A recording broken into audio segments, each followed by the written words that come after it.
ಸೋದರ ಸೋದರಿಯರೇ,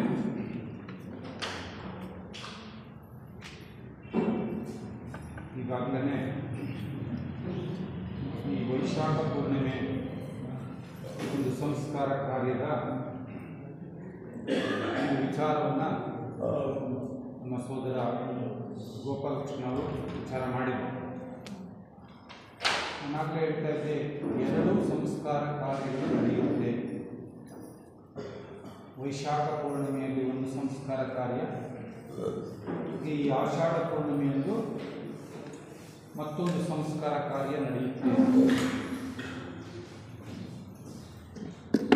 ಥಿಯೋಸಾಫಿಕಲ್ ಸೊಸೈಟಿಯ ಸಾಹಿತ್ಯದ ಪರಿಚಯ ಇರೋರೆಲ್ಲರಿಗೂ ಕೂಡ ಕೆಲವು ಮೂಲಭೂತ ಸಿದ್ಧಾಂತಗಳ ಪರಿಚಯ ಆಗಿರುತ್ತೆ. ಥಿಯೋಸಫಿಯಲ್ಲಿ ಕೆಲವು ಮೂಲಭೂತವಾದಂಥ ಸಿದ್ಧಾಂತಗಳಿವೆ. ಉದಾಹರಣೆಗೆ ವಿಕಾಸ ಸಿದ್ಧಾಂತ, ಕರ್ಮ ಸಿದ್ಧಾಂತ, ಪುನರ್ಜನ್ಮ ಸಿದ್ಧಾಂತ, ಮರಣಾನಂತರ ಜೀವನದ ಸಿದ್ಧಾಂತ, ಅಂತರಂಗ ಸರ್ಕಾರ, ಇದು ಒಂದು ವಿಚಾರ. ಹೀಗೆ ನಾವು ಈ ಪ್ರಕೃತಿಯ ಮೂಲಭೂತ ತತ್ವಗಳನ್ನು ಥಿಯೋಸಾಫಿಕಲ್ ಸೊಸೈಟಿಯ ಸಾಹಿತ್ಯದ ಬೆಳಕಿನಲ್ಲಿ ನಾವು ನೋಡ್ತಾ ಹೋಗುವಾಗ ಈ ಅಂತರಂಗ ಸರ್ಕಾರ ಅಂತಕ್ಕಂತಹ ಒಂದು ವ್ಯವಸ್ಥೆಯೂ ಕೂಡ ಇದೆ. ಅದು ಇಡೀ ವಿಶ್ವದ ಒಂದು ವಿಕಾಸ ಯೋಜನೆಯ ಒಂದು ಜವಾಬ್ದಾರಿಯನ್ನು ತಾನು ಹೊತ್ತುಕೊಂಡಿದೆ ಅಂತೇಳಿ ಒಂದು ಹೈರಾರ್ಕಿ ಅಂತ ಹೇಳ್ತೀವಿ, ಒಂದು ಏಣಿ ಶ್ರೇಣಿ ಅಂತ ಹೇಳ್ತೀವಿ. ಇಲ್ಲಿ ಹೇಗೆ ಒಂದು ದೇಶಕ್ಕೆ ಬಹಳ ಪ್ರಮುಖ ಅಂದರೆ ಯಾರು? ನಮ್ಮ ಸರ್ಕಾರದಲ್ಲಿ ರಾಷ್ಟ್ರಪತಿ, ಆನಂತರದಲ್ಲಿ ಪ್ರಧಾನಮಂತ್ರಿ, ಆಮೇಲೆ ರಾಜ್ಯಪಾಲರು, ಮುಖ್ಯಮಂತ್ರಿಗಳು, ಹೀಗೆ ನೋಡಿ ಒಂದು ಹೈರಾರ್ಕಿ ಹೇಗಿದೆ ಇಲ್ಲಿ. ಈ ಶ್ವೇತರ್ಷಿ ಸಂಘದ ಹೈರಾರ್ಕಿಯನ್ನು ನಾವು ನೋಡುವಾಗ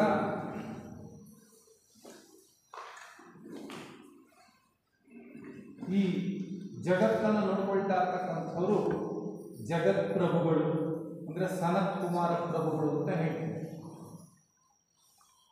ಆ ಸನತ್ ಕುಮಾರ ಪ್ರಭುಗಳು 9ನೇ ದೀಕ್ಷೆನಲ್ಲಿರುವಂಥವ್ರು. ಅದರಿಂದ ಕೆಳಗಡೆ ಬಂದರೆ ಗೌತಮ ಬುದ್ಧರು, ಈಗಿರೋರು ಗೌತಮ ಬುದ್ಧರು. ನಾವು ಬುದ್ಧ ಅಂದ ತಕ್ಷಣನೇ ಒಂದು ತಪ್ಪಾಗಿ ಅರ್ಥ ಮಾಡ್ಕೊಳ್ತೀವಿ. ಬುದ್ಧ ಅನ್ನೋದನ್ನ ಒಂದು ಹೆಸರು ಅಂತ ನಾವು ತಿಳ್ಕೊಳ್ತೀವಿ. ಬುದ್ಧ ಅಂತಕ್ಕಂಥದ್ದು ಒಂದು ಹೆಸರಲ್ಲ, ಅದೊಂದು ಪೊಸಿಷನ್, ಅದೊಂದು ಸ್ಥಿತಿ, ಅದೊಂದು ಪದವಿ. ಆ ಬುದ್ಧ ಪದವಿನಲ್ಲಿ ಇರೋರು ಯಾರು ಅಂದರೆ ನಮ್ಮ ಗೌತಮ ಬುದ್ಧರು. ಗೌತಮ ಅಂತಕ್ಕಂಥದ್ದು ಹೆಸರು, ಬುದ್ಧ ಅನ್ನೋದೊಂದು ಪದವಿ. ಗೌತಮ ಬುದ್ಧರಿಗಿಂತ ಹಿಂದೆ ಕಶ್ಯಪ ಬುದ್ಧರು ಇದ್ದರು. ಆ ಕಶ್ಯಪ ಬುದ್ಧರಿಂದ ತೆರವಾದಂಥ ಸ್ಥಾನವನ್ನು ಈಗ ಗೌತಮ ಬುದ್ಧರು ತೆಗೆದುಕೊಂಡಿದ್ದಾರೆ. ಮುಂದೆ ನಮ್ಮ ಮೈತ್ರೇಯರು ಆ ಸ್ಥಾನವನ್ನು ಅಲಂಕರಿಸ್ತಾರೆ. ಈ ಸದ್ಯದಲ್ಲಿ ಆ 8ನೇ ದೀಕ್ಷೆನಲ್ಲಿ ಬುದ್ಧ ಸ್ಥಿತಿನಲ್ಲಿ, ಬುದ್ಧ ಪದವಿಯಲ್ಲಿರ್ತಕ್ಕಂಥವರು ಗೌತಮ ಬುದ್ಧರು. ಇನ್ನು 7ನೇ ದೀಕ್ಷೆಗೆ ಬಂದರೆ ನಾವೇನು ಕರಿತೀವಿ? ಮಹರ್ಷಿಗಳು ಅಂತ ಕರಿತೀವಿ. ಮಹರ್ಷಿಗಳು, ಬುದ್ಧರು ಅಂದರೆ 8ನೇ ದೀಕ್ಷೆನಲ್ಲಿರ್ತಾರೆ. ಮಹರ್ಷಿಗಳು ಅಂದರೆ ಎಷ್ಟನೇ ದೀಕ್ಷೆನಲ್ಲಿರ್ತಾರೆ? 7ನೇ ದೀಕ್ಷೆನಲ್ಲಿರ್ತಕ್ಕಂಥವ್ರು. 7ನೇ ದೀಕ್ಷೆನಲ್ಲಿರ್ತಕ್ಕಂಥವ್ರನ್ನ ಮಹರ್ಷಿಗಳು ಅಂತ ಕರಿತೀವಿ. ಇನ್ನು 6ನೇ ದೀಕ್ಷೆನಲ್ಲಿರತಕ್ಕಂಥವ್ರನ್ನ ಋಷಿಗಳು ಅಂತ ಕರಿತೀವಿ. ಋಷಿಗಳು ಈ ಅಂತರಂಗ ಸರ್ಕಾರದಲ್ಲಿರ್ತಕ್ಕಂಥವ್ರು ಎಲ್ಲ ಈ ಮಟ್ಟದವರು, ಅಂದರೆ ಜೀವನ್ಮುಕ್ತರಾಗಿರ್ತಕ್ಕಂಥವ್ರು. ಇಂತಹ ಜೀವನ್ಮುಕ್ತರ ಒಂದು ಸಂಘ ಇದೆಯಲ್ಲ, ಅದನ್ನು ನಾವು ಶ್ವೇತರ್ಷಿ ಸಂಘ, ಋಷಿ ಸಂಘ ಅಥವಾ ಅಂತರಂಗ ಸರ್ಕಾರ ಅಂತೇಳಿ ನಾವು ಕರಿತೀವಿ. ಇದು 2 ಬಾರಿ ಅಧಿಕೃತವಾಗಿ ಒಂದು ಸಭೆ ಸೇರ್ತಾರೆ. ಒಂದು 2 ವಿಶೇಷವಾದಂತಹ ಸಂಸ್ಕಾರ ಕಾರ್ಯಗಳು ನಡೆಯುತ್ತೆ. ಅದು ಒಂದು ನಡೆಯುವಂಥದ್ದು ವೈಶಾಖದಲ್ಲಿ, ವೈಶಾಖ ಹುಣ್ಣಿಮೆಯಂದು, ಮತ್ತು 2ನೇದು ಒಂದು ಅಧಿಕಾರಯುತವಾಗಿ ಸೇರ್ತಾರೆ ಅಂತ ಹೇಳ್ತಾರೆ. ಈಗ ನಮ್ಮಲ್ಲಿಗೆ ನಡೆಯುವ ಅಧಿವೇಶನಗಳು, ಹಾಗೆಯೇ ಆ ಅಂತರಂಗ ಸರ್ಕಾರದಲ್ಲಿ ಒಂದು ಅಧಿವೇಶನ ನಡೆಯುತ್ತೆ. ಈ ವೈಶಾಖ ಪೂರ್ಣಿಮೆ ಕಾರ್ಯಕ್ರಮ ಏನಿತ್ತಲ್ಲ, ಅದು ಆ ಒಂದು ಸಂಸ್ಕಾರ ಕಾರ್ಯ, ಅದು ಹಿಮಾಲಯದ ಒಂದು ಉತ್ತರ ತಪ್ಪಲಿನಲ್ಲಿ ನಡೆದರೆ, ಈ ಆಷಾಢ ಹುಣ್ಣಿಮೆಯ ಒಂದು ಸಂಸ್ಕಾರ ಕಾರ್ಯ ಹಿಮಾಲಯದ ದಕ್ಷಿಣ ತಪ್ಪಲಿನಲ್ಲಿ ನಡೆಯುತ್ತೆ. ಇದರಲ್ಲಿ ನಮ್ಮ ಶ್ವೇತರ್ಷಿ ಸಂಘದ ಅಧಿಕಾರಿ ವರ್ಗದವರೆಲ್ಲರೂ ಕೂಡ ಇರ್ತಾರೆ. ಈ ದಿನದ ವಿಶೇಷ, ಭಗವಾನ್ ಬುದ್ಧರ ಪರವಾಗಿ ಮೈತ್ರೇಯರು ಏನು ಬುದ್ಧರ ಬೋಧನೆಗಳನ್ನು ಕೊಟ್ಟರೋ, ಆ ಬುದ್ಧರ ಬೋಧನೆಗಳ ಒಂದು ಸಾರವನ್ನು ಆ ಹುಣ್ಣಿಮೆಯ ಕಾಲಕ್ಕೆ ಸರಿಯಾಗಿ ಅವರು ಕೊಡ್ತಾ ಹೋಗ್ತಾರೆ. ಈ ಸಂದರ್ಭಕ್ಕೆ ಸರಿಯಾಗಿ ಯಾರಿಗೆಲ್ಲ ಇಂಥದ್ರ ಪರಿಚಯ ಇದೆ ಅವರೆಲ್ಲರೂ ಕೂಡ ತಮ್ಮ ಕಾಮದೇಹದಲ್ಲಿ ಆ ಸಭೆಯಲ್ಲಿ ಭಾಗವಹಿಸಬಹುದಾದಂತಹ ಒಂದು ಅವಕಾಶ ಕೂಡ ಇದೆ, ಒಂದು ಅವಕಾಶ ಇರುತ್ತೆ, ಭಾಗವಹಿಸಬಹುದು. ಈ ಸಂದರ್ಭದಲ್ಲಿ ಒಂದು ಮೈತ್ರೇಯ ಪ್ರಭುಗಳು ಮತ್ತು ಅದರ ಅಧಿಕಾರಿಗಳು ಅವರ ಪಕ್ಕದಲ್ಲಿ ಕೂತ್ಕೊಳ್ತಾರೆ. ಇನ್ನೂ ಅದರಲ್ಲಿ ವೃದ್ಧ ಶಿಷ್ಯರುಗಳು ಕೂಡ ಇರ್ತಾರೆ. ಅಂಥವರೆಲ್ಲ ಅವರ ಇನ್ನೂ ಸ್ವಲ್ಪ ಕೆಳಭಾಗದಲ್ಲಿ ಕೂತ್ಕೋತಾರೆ. ಅವರ ಮಧ್ಯೆ ಒಂದು ವಿಚಾರ ವಿನಿಮಯಗಳು. ನಿಮಗೆ ಗೊತ್ತಿದೆ, ಈ ಥಿಯೋಸಾಫಿಕಲ್ ಸೊಸೈಟಿ ಸ್ಥಾಪನೆ ಆಗುವಾಗಲೂ ಕೂಡ ಅಂತರಂಗ ಸರ್ಕಾರದಲ್ಲಿ ಒಂದು ಸಭೆ ನಡೀತದೆ.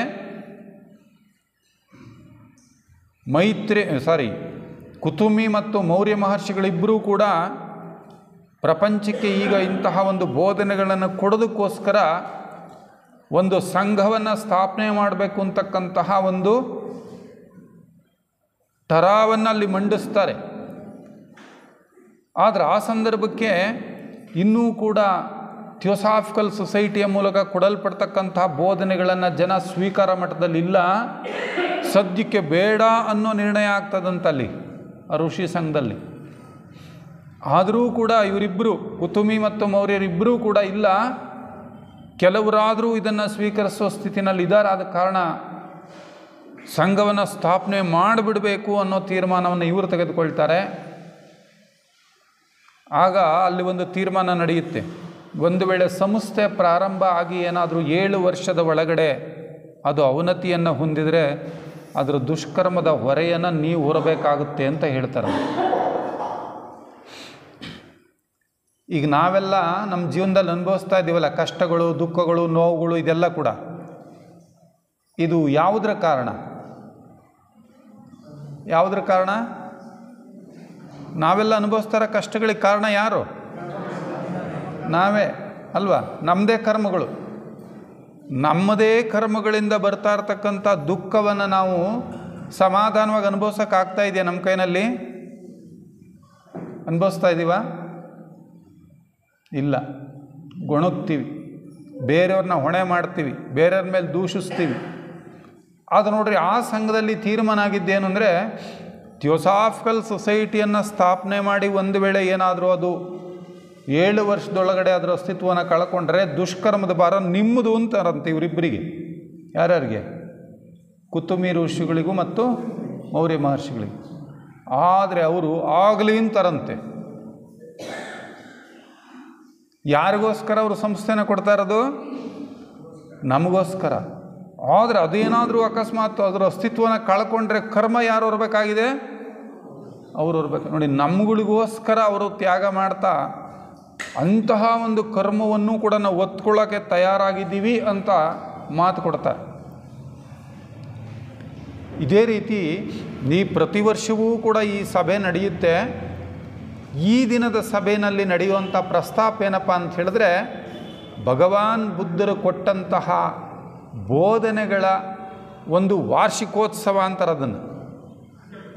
ಅವರೇನು ಕೊಟ್ಟರೋ ಬೋಧನೆಗಳನ್ನು, ಆ ಕೊಟ್ಟಂತಹ ಬೋಧನೆಗಳು ಏನಿದ್ದಾವಲ್ಲ ಅದರ ಸಂಸ್ಮರಣೆಗೋಸ್ಕರ ಪ್ರತಿ ವರ್ಷವೂ ಕೂಡ ಒಂದು ಸಂಸ್ಕಾರ ಕಾರ್ಯ ನಡೆಯುತ್ತೆ.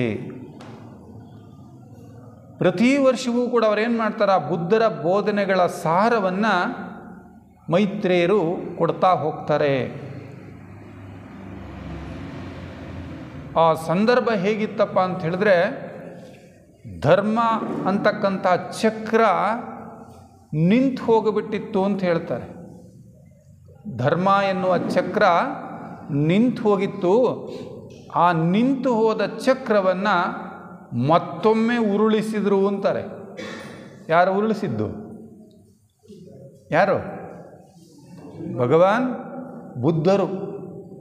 ಭಗವಾನ್ ಬುದ್ಧರು ಆ ನಿಂತು ಹೋದಂತಹ ಧರ್ಮದ ಚಕ್ರವನ್ನು ಮತ್ತೊಮ್ಮೆ ಉರುಳಿಸಿದರು ಅಂತ ಹೇಳ್ತಾರೆ. ಅದನ್ನು ಒಬ್ಬ ಕವಿ ತನ್ನದೇ ಆದಂತಹ ಕಾವ್ಯ ಭಾಷೆಯಲ್ಲಿ ಹೇಳ್ತಾನೆ. ರಿಸ್ ಡೇವಿಡ್ಸ್ ಅಂತಕ್ಕಂಥವನು ಧರ್ಮರಾಜ್ಯದ ಮಹಾರಥೋತ್ಸವ ಅಂತ ಕರಿತಾನೋ ಅದನ್ನು. ಧರ್ಮರಾಜ್ಯದ ಮಹಾರಥೋತ್ಸವ. ರಥ ಪ್ರತಿದಿನ ಎಳೆಯಲ್ಲ ಅಲ್ವಾ? ಹಾಗೆ ಈ ಧರ್ಮದ ರಥವೂ ಕೂಡ ನಿಂತು ಹೋಗ್ಬಿಟ್ಟಿತ್ತು. ಆ ನಿಂತು ಹೋದಂತಹ ರಥದ ಗಾಲಿಯನ್ನು ಇವರು ಮತ್ತೊಮ್ಮೆ ಉರುಳಿಸಿದರು ಭಗವಾನ್ ಬುದ್ಧರು ಅಂತ ಹೇಳ್ತಾರೆ. ಅದನ್ನೇ ಪಾಳಿ ಭಾಷೆಯಲ್ಲಿ ಧಮ್ಮಚಕ್ರ ಪ್ರವರ್ತನ ಸೂತ ಅಂತ ಪಾಳಿ ಭಾಷೆನಲ್ಲಿ ಕರೀತಾರೆ. ಅದನ್ನು ಧರ್ಮಚಕ್ರ ಪ್ರವರ್ತನ ಸೂತ್ರ ಅಂತ ನಾವು ಕನ್ನಡದಲ್ಲಿ ಕರಿತೀವಿ. ಈ ಒಂದು ಸಂದರ್ಭದಲ್ಲಿ ಆ ಮೈತ್ರೇಯ ಪ್ರಭುಗಳ ಉದ್ಗಾರ ಪ್ರಾರಂಭವಾಗೋದೇ ಸುವರ್ಣ ಮಧ್ಯಮ ಮಾರ್ಗ ಅನ್ನುವಂಥ ಒಂದು ಉದ್ಗಾರದಿಂದ ಅವರ ಒಂದು ಬೋಧನೆ ಪ್ರಾರಂಭವಾಗುತ್ತೆ ಅಂತ ಹೇಳ್ತಾರೆ. ಸುವರ್ಣ ಮಧ್ಯಮ ಮಾರ್ಗ ಎಂಬ ಒಂದು ಉದ್ಗಾರದೊಂದಿಗೆ ಆ ಒಂದು ಅವರ ವಿಚಾರಧಾರೆ ಪ್ರಾರಂಭವಾಗುತ್ತೆ. ಸುವರ್ಣ ಮಧ್ಯಮ ಮಾರ್ಗ ಅಂದರೆ ಏನು? ಸಾಮಾನ್ಯವಾಗಿ ಮನುಷ್ಯನ ಜೀವನದಲ್ಲಿ ಎರಡು ಅತಿಗಳನ್ನು ನಾವು ನೋಡ್ತೇವೆ, ಟೂ ಎಕ್ಸ್ಟ್ರೀಮ್ಸ್. ಒಂದು ಅತಿಯಾಗಿ ದೇಹ ದಂಡನೆಯನ್ನು ಮಾಡ್ತಾ ನಾನು ತಪಸ್ ಮಾಡ್ತೀನಿ ಅಂಥೇಳಿ ಒಂದು ಅತಿಗೆ ಹೋಗ್ಬಿಡುವಂಥದ್ದು. ಅಥವಾ ಇನ್ನೊಂದು ಅತಿ, ಈ ದೇಹವೇ ಮುಖ್ಯ ಅಂತ ತಿಳ್ಕೊಂಡು ಈ ದೇಹೇಂದ್ರಿಯಗಳ ಒಂದು ಆಸೆಗಳನ್ನು ಆಕಾಂಕ್ಷೆಗಳನ್ನೇ ಪೂರೈಸ್ತಾ ಭೋಗದ ಕಡೆಗೆ ಹೋಗ್ತಕ್ಕಂಥದ್ದು ಮತ್ತೊಂದು ಅತಿ. ಈ ಎರಡೂ ಅತಿಗಳನ್ನು ನಾವು ನೋಡ್ತೇವೆ. ಇವತ್ತಿಗೂ ಹಿಮಾಲಯದಲ್ಲಿ ಕೆಲವರು ತಪಸ್ ಮಾಡ್ತೀವಿ, ಸಾಧನೆ ಮಾಡ್ತೀವಿ ಅಂತೇಳಿ ಹೋಗಿ ಆ ಹಿಮದ ನೀರನ್ನು ಕುಟ್ಕೊಂಡು ಬರೀ ಮೈನಲ್ಲಿ ಬರೀ ಕಾಲಿನಲ್ಲಿ ಓಡಾಡ್ಕೊಂಡಿರೋರು ಎಷ್ಟೋ ಜನ ಇದ್ದಾರಂತೆ. ಆದರೆ ನಮ್ಮ ಗುರುಗಳು ಹೇಳ್ತಾರೆ, ನೀವು ಹಿಮಾಲಯಕ್ಕೆ ಬರಬೇಕಾಗಿಲ್ಲ, ಹಿಮಾಲಯದ ಮಂಜಿನ ನೀರನ್ನು ಕುಡಿಬೇಕಾಗಿಲ್ಲ, ನೀವು ಸಾಧನೆ ಮಾಡೋಕ್ಕೆ ಅಂತ ಹೇಳ್ತಾರೆ. ಅದಕ್ಕೆ ಈ ಎರಡೂ ಅತಿಗಳಲ್ಲಿ ಸತ್ಯ ಇಲ್ಲ. ಈ ಎರಡೂ ಕೂಡ ಕೊನೆಗಳಿವು. ಆದರೆ ಸತ್ಯ ಯಾವತ್ತೂ ಕೂಡ ಈ ಎರಡು ಅತಿಗಳಲ್ಲಿರೋದಿಲ್ಲ, ಆ ಎರಡೂ ಅತಿಗಳ ಮಧ್ಯದಲ್ಲಿರುತ್ತೆ ಅಂತ ಹೇಳ್ತಾರೆ. ಎರಡೂ ಅತಿಗಳ ಮಧ್ಯದಲ್ಲಿದೆ ಸತ್ಯ. ಅದಕ್ಕೋಸ್ಕರ ಸಾಮಾನ್ಯ ಜನರಿಗೆ ಬಹಳ ಏಳಿ ಮಾಡಿಸಿದಂತಹ ಮಾರ್ಗ ಯಾವುದಾದ್ರೂ ಇದ್ದರೆ ಅದು ಸುವರ್ಣ ಮಧ್ಯಮ ಮಾರ್ಗ. ಯಾವುದನ್ನೂ ನಾವು ಬಿಡಬೇಕಾಗಿಲ್ಲ,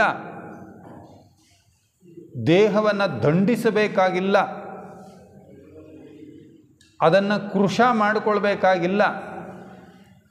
ಹಾಗಂತೇಳಿ ಅದನ್ನು ಕೊಬ್ಬಿಸಲು ಬೇಕಾಗಿಲ್ಲ.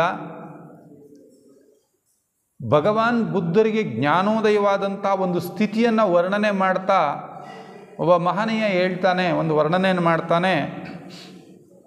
ಬುದ್ಧರು ಈಗಾಗಲೇ ಈ ದುಃಖದ ಕಾರಣವನ್ನು ಕಂಡುಕೊಳ್ಬೇಕು ಅಂಥೇಳಿ ಕಾಡಿಗೆ ಹೋಗಿದ್ದಾರೆ. ಅತ್ಯಂತ ಕಠಿಣವಾದ ತಪಸ್ಸನ್ನು ಮಾಡಿದ್ದಾರೆ. ಈಗಾಗಲೇ ದೇಹ ಸಂಪೂರ್ಣವಾಗಿ ಜರ್ಜರಿತವಾಗಿದೆ. ಆದರೆ ಸತ್ಯದ ದರ್ಶನ ಆಗಿಲ್ಲ. ದೇಹ ಮಾತ್ರ ಕೃಶವಾಗ್ತಾ ಹೋಗಿದೆ, ಕಂದಿ ಹೋಗಿದೆ ದೇಹ. ಇದೇ ಸಂದರ್ಭದಲ್ಲಿ ಒಂದು ದಿನ ಎಲ್ಲಿಂದಲೋ ಸುಶ್ರಾವ್ಯವಾದಂತಹ ಒಂದು ಸಂಗೀತದ ನಾದ ಕೇಳಿ ಬರ್ತಾ ಇದೆ. ಕಿವಿಯನ್ನು ಆ ಕಡೆಗೆ ಕೊಡ್ತಾರೆ. ಅತ್ಯಂತ ಸುಶ್ರಾವ್ಯವಾದ ಸಂಗೀತ. ಅದನ್ನು ಕೇಳ್ತಾ ಇರುವಾಗ ಆ ಸಂಗೀತದ ನಾದ ಹತ್ತಿರವಾಗ್ತಾ ಇದೆ, ಬರುತ್ತಾ ಇನ್ನೂ ಹತ್ತಿರವಾಗ್ತಾ ಇದೆ. ಆ ಸಂಗೀತವನ್ನು ಕೇಳ್ತಾ ಇಷ್ಟು ಸುಂದರವಾದಂತಹ ಒಂದು ನಾದ ಎಲ್ಲಿಂದ ಬರ್ತಾ ಇದೆ ಇದು ಅಂತ ನೋಡುವಾಗ, ತನ್ನ ಸಖಿಯರೊಂದಿಗೆ ಒಬ್ಬ ರಾಜಕುಮಾರಿ ಆ ಸುಶ್ರಾವ್ಯವಾದಂತಹ ನಾದವನ್ನು ಮಾಡ್ತಾ ಹೋಗ್ತಾ ಇದ್ದಾಳೆ. ಬುದ್ಧರಿಗೆ ಕೌತುಕವನ್ನು ತಡಿಲಿಕ್ಕಾಗಲಿಲ್ಲ.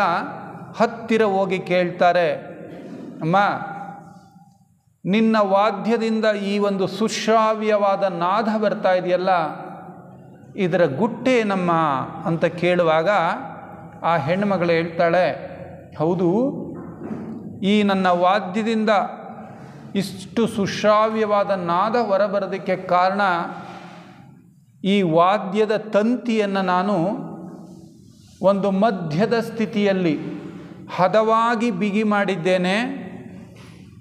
ಇದನ್ನು ನಾನು ಇನ್ನಷ್ಟು ಬಿಗಿ ಮಾಡ್ತೀನಿ ಅಂತ ಹೇಳಿದ್ರೆ ತಂತಿ ಹರಿದು ಹೋಗ್ತದೆ, ನಾದ ಬರೋದಿಲ್ಲ. ಅಥವಾ ಈ ತಂತಿಯನ್ನು ನಾನು ಇನ್ನಷ್ಟು ಸಡಿಲ ಮಾಡಿದ್ರೆ ಆಗಲೂ ಈ ವಾದ್ಯದಿಂದ ನಾದ ಹೊರಹೊಮ್ಮೋದಿಲ್ಲ. ಅದಕ್ಕೆ ನಾನು ಇದನ್ನು ಒಂದು ಮಧ್ಯ ಸ್ಥಾಯಿಯಲ್ಲಿ ಬಿಗಿ ಮಾಡಿದ್ದೇನೆ. ಹಾಗಾಗಿ ಈ ಒಂದು ನನ್ನ ಈ ಸಾಧನದಿಂದ ಇಷ್ಟು ಸುಶ್ರಾವ್ಯವಾದಂತಹ ನಾದ ಹೊರಹೊಮ್ತಾ ಇದೆ ಅಂತ ಹೇಳ್ತಾಳೆ. ಆ ತಕ್ಷಣವೇ ಬುದ್ಧರಿಗೆ ಜ್ಞಾನೋದಯ ಆಯಿತು ಅಂತ ಹೇಳ್ತಾರೆ. ಓಹೋ, ಈಗ ನಾನೀಗ ಮಾಡಿರೋದೇನು? ತಂತಿಯನ್ನು ತುಂಬ ಏನು ಮಾಡಿದ್ದೇನೆ? ಬಿಗಿ ಮಾಡಿದ್ದೇನೆ. ಇದೇ ರೀತಿ ತಂತಿಯನ್ನು ಬಿಗಿ ಮಾಡ್ತಾ ಹೋದರೆ ಆ ತಂತಿ ಏನಾಗುತ್ತೆ? ಕಟ್ಟಾಗ್ತದೆ. ನಾದ ಬರೋದಕ್ಕೆ ಸಾಧ್ಯ ಇದೆಯಾ? ಇಲ್ಲ. ಈಗಾಗಲೇ ಅವರ ದೇಹ ಅಷ್ಟು ಕೃಶವಾಗಿ ಹೋಗಿಬಿಟ್ಟಿತ್ತು. ಇನ್ನೇನು ದೇಹ ನಿಸ್ತೇಜವಾಗಿ ಬಿದ್ದು ಹೋಗಿಬಿಡ್ತಕ್ಕಂಥ ಸ್ಥಿತಿನಲ್ಲಿ ಇತ್ತು. ಆ ಹೆಣ್ಣು ಮಗಳ ಏಳಿಕೆ ಇವರಿಗೆ ಒಂದು ಜ್ಞಾನೋದಯವನ್ನು ಉಂಟು ಮಾಡ್ತು ಅಂತ ಹೇಳ್ತಾರೆ. ಓಹೋ, ಹಾಗಾದರೆ ನಾನು ನನ್ನ ದೇಹವೆಂಬ ಸಾಧನವನ್ನು ಬಹಳ ಬಿಗಿ ಮಾಡಿದ್ದೇನೆ. ಇದರಿಂದ ಈ ದೇಹ ಹೋಗಬಹುದೇ ವಿನಃ ನನಗೆ ಸತ್ಯ ದರ್ಶನ ಆಗೋದಕ್ಕೆ ಸಾಧ್ಯ ಇಲ್ಲ ಅಂತ ಮನಗಂಡು ಅವರು ಈ ಅತಿಯನ್ನು ಅಲ್ಲ, ಭೋಗದ ಅತಿಯೂ ಅಲ್ಲ, ಈ ರೀತಿ ಕಠಿಣವಾದ ತಪಸ್ಸನ್ನು ಮಾಡೋ ಅತಿಯೂ ಅಲ್ಲ, ಇದು ಎರಡರ ಮಧ್ಯದಲ್ಲಿ ನಿಜವಾದ ಸತ್ಯ ಇದೆ ಅನ್ನೋದನ್ನು ಕಂಡುಕೊಂಡು ಅಂದಿನಿಂದ ಅವರು ಸುವರ್ಣ ಮಧ್ಯಮ ಮಾರ್ಗ ಅಂತಕ್ಕಂತಹ ಹಿನ್ನೆಲೆಯಲ್ಲಿ ತಮ್ಮ ಬೋಧನೆಗಳನ್ನು ಕೊಡೋದಕ್ಕೆ ಪ್ರಾರಂಭ ಮಾಡಿದ್ರು. ಅವರ ಬೋಧನೆಗಳ ಪ್ರಾರಂಭದ ಒಂದು ವಾರ್ಷಿಕೋತ್ಸವದ ದಿನವೇ ಈ ಆಷಾಢ ಹುಣ್ಣಿಮೆ, ಒಂದು ಸಂಸ್ಕಾರ ಕಾರ್ಯದ ಮಹತ್ವ. ಇಲ್ಲಿ ಈಗಾಗಲೇ ನಾವು ಬೆಳಗಿನ 2 ಉಪನ್ಯಾಸಗಳಲ್ಲಿ ನಾವು ತಿಳಿದುಕೊಂಡ್ವಿ ಅವರ ಒಂದು ಬೋಧನೆಗಳ ಒಂದು ಸಾರಾಂಶವನ್ನು.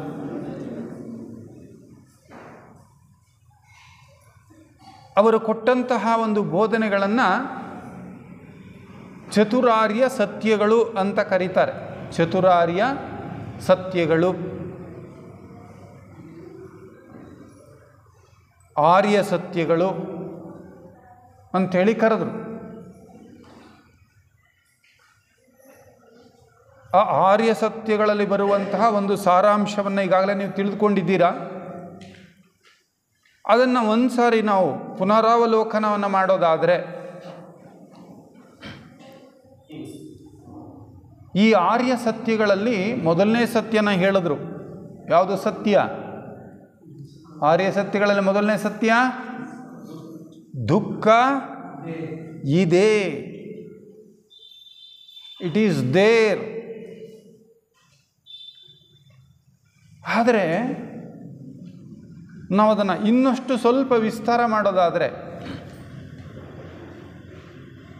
ಯಾವ ರೀತಿಯಲ್ಲಿ ದುಃಖ ಇದೆ? ಎರಡು ರೀತಿಯಲ್ಲಿ ದುಃಖಗಳಿದೆ ಅಂತ ಹೇಳ್ತಾರೆ. ಎರಡು ರೀತಿಯಾದ ದುಃಖಗಳು ಮನುಷ್ಯನಿಗೆ ಅನಿರ್ವಾಹ. ಒಂದನ್ನು ತಪ್ಪಿಸಲಿಕ್ಕೆ ಸಾಧ್ಯ ಇಲ್ಲ, ಮತ್ತೊಂದನ್ನು ತಪ್ಪಿಸಲು ಸಾಧ್ಯ ಅಂತ ಹೇಳ್ತಾರೆ. ಸ್ವಲ್ಪ ನಾವು ಇದನ್ನು ಥಿಯೋಸಾಫಿಕಲ್ ಸೊಸೈಟಿಯ ವಾಂಗ್ಮಯದ ಹಿನ್ನೆಲೆಯಲ್ಲಿಯೇ ನಾವು ಪ್ರಸ್ತಾಪ ಮಾಡೋದಾದರೆ, ತಪ್ಪಿಸಿಕೊಳ್ಳಲಾಗದ ದುಃಖ ಇದೆಯಲ್ಲ, ಅದು ಯಾವುದು? ತಪ್ಪಿಸಿಕೊಳ್ಳಬಹುದಾದಂತಹ ದುಃಖ ಯಾವುದು?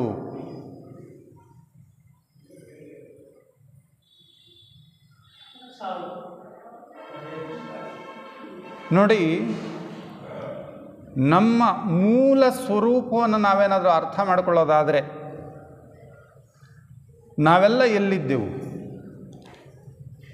ಎಲ್ಲಿದ್ವಿ ನಾವು? ಥಿಯೋಸಫಿ ಒಂದು ಸಾಹಿತ್ಯದ ಹಿನ್ನೆಲೆಯಲ್ಲಿ ನಾವು ಅರ್ಥ ಮಾಡಿಕೊಳ್ಳೋದಾದರೆ, ನಾವೆಲ್ಲ ಎಲ್ಲಿದ್ವಿ? ಪರಮಾತ್ಮನಲ್ಲಿ ಪರಮಾತ್ಮನೇ ಆಗಿದ್ದವ್ರು ನಾವು.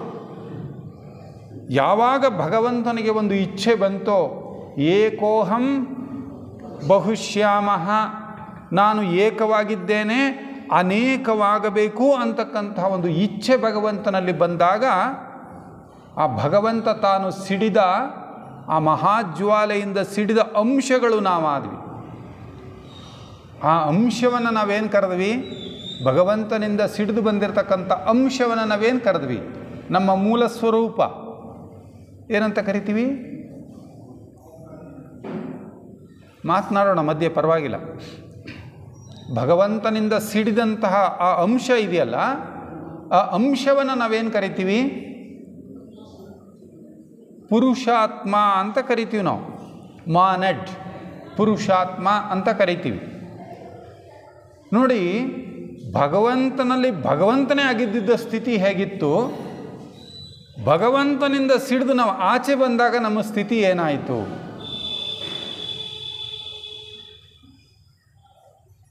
ನೋಡಿ, ಎಂಥ ಒಂದು ಸ್ಥಿತಿ ಅಂದರೆ, ಭಗವಂತನಲ್ಲಿ ಭಗವಂತನೇ ಆಗಿಬಿಟ್ಟಿದ್ವಿ ನಾವು. ಸೊ ಸಿಡಿದು ಬಂದ ತಕ್ಷಣ ಭಗವಂತನ ಅಂಶ ಆಗಿಬಿಟ್ಟಿವಿ ನಾವೆಲ್ಲ. ಭಗವಂತನ ಅಂಶ ಆದ್ವಿ. ತಾಯಿಯ ಬಿಸಿಗೆ ಅಪ್ಪುಗೆಯಲ್ಲಿದ್ದಂಥ ಮಗು ಎಷ್ಟು ಸಂತೋಷವಾಗಿರುತ್ತೆ. ಆ ಮಗುವನ್ನು ತಾಯಿ ಕೆಳಗಡೆಗೆ ಇಳಿಸಿದ ತಕ್ಷಣ ಏನಾಗುತ್ತೆ ಮಗುವಿಗೆ? ದುಃಖ ಆಗುತ್ತೋ ಇಲ್ವೋ? ಸುಮ್ಮನೆ ಸ್ಥೂಲವಾಗಿ ನಾವು ಅದನ್ನು ಉದಾಹರಣೆ ತಗೊಳ್ಳೋಣ. ಹಾಗಾಯಿತು ನಮ್ಮ ಪರಿಸ್ಥಿತಿ. ಆ ಅಂಶವೂ ಕೂಡ ಅನುಪಾದಕ ಲೋಕದ ಮಟ್ಟದಲ್ಲಿ ನಿಲ್ತು. ಸೊ ಈ ಸ್ಥೂಲ ಲೋಕದ ಮಟ್ಟಕ್ಕೆ ಹೋಲಿಕೆ ಮಾಡಿಕೊಂಡ್ರೆ ಅನುಪಾದಕ ಲೋಕ ಅತ್ಯಂತ ಪರಿಶುದ್ಧವಾದಂತಹ ಕ್ಷೇತ್ರ. ಸೊ ಆ ಕ್ಷೇತ್ರದಿಂದ ಆ ಪುರುಷಾತ್ಮನ ಅಂಶ ಎಲ್ಲಿಗೆ ಬಂತು? ಮನೋಲೋಕದ ಊರ್ಧ್ವ ಭಾಗಕ್ಕೆ ಬಂದು ನಿಲ್ತು. ಅದನ್ನು ನಾವೇನಂತ ಕರೆದ್ವಿ? ಪುರುಷಾತ್ಮನ ಒಂದು ಅಂಶವನ್ನು ಜೀವಾತ್ಮ ಅಂತ ಕರೆದ್ವಿ. ಅದು ಮನೋಲೋಕದ ತುತ್ತ ತುದಿಗೆ ಬಂದು ನಿಲ್ತು. ಅಲ್ಲಿಂದ ಆ ಜೀವಾತ್ಮನ ಒಂದು ಅಂಶ ಪುನಃ ಈ ಸ್ಥೂಲ ಲೋಕದ ಮಟ್ಟಕ್ಕೆ ಬಂತು. ಅದನ್ನು ನಾವೇನು ಕರೆದ್ವಿ? ದೇಹಾತ್ಮ ಅಂತ ಕರೆದ್ವಿ. ಈಗ ನಾವಿರುವ ಈ ಸ್ಥಿತಿ, ಈಗ ನೀವು ಹೋಲಿಕೆ ಮಾಡಿ ಇದನ್ನು ಸುಮ್ಮನೆ ಸ್ವಲ್ಪ ಇಮ್ಯಾಜಿನೇಷನ್ ಮಾಡ್ಕೊಳ್ಳಿ. ಭಗವಂತನಲ್ಲಿ ಭಗವಂತನಾಗಿದ್ದಂಥ ಸ್ಥಿತಿ ಹೇಗಿದ್ದೆ, ಈಗ ನಾನು ಮತ್ತು ನೀವು ಇದ್ದೀವಲ್ಲ ಈ ಸ್ಥಿತಿ ಹೇಗಿದೆ?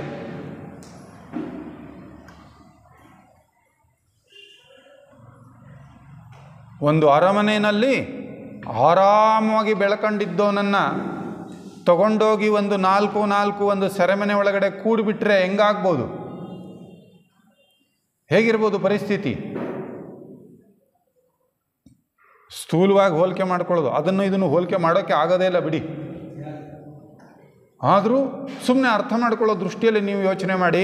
ಸ್ವಚ್ಛಂದವಾಗಿ ನಿಮಗೆ ಹೇಗೆ ಬೇಕೋ ಹಾಗೆ ಏನು ಬೇಕೋ ಆಗಿದ್ದುಕೊಂಡಿರೋರನ್ನ ಒಂದು 3-4 ಒಂದು ರೂಮ್ನಲ್ಲಿ ಕತ್ಲೆ ಕೋಣೆಯಲ್ಲಿ ತೊಗೊಂಡೋಗಿ ನಿಮ್ಮನ್ನು ಕೂಡಿ ಹಾಕ್ಬಿಟ್ಟು ನಿಮ್ಮನ್ನು ಹೇಳೋರಿಲ್ಲ ಕೇಳೋರಿಲ್ಲ ಅಂದರೆ ಏನಾಗ್ಬೋದು ಪರಿಸ್ಥಿತಿ?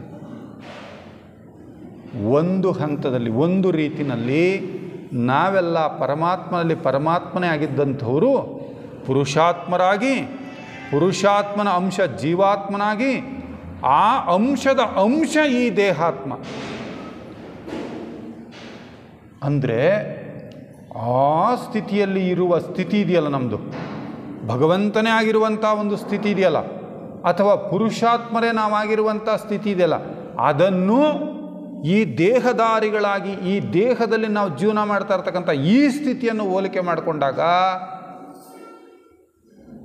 ದುಃಖ ಸತ್ಯ, ದುಃಖ ಇದೆ.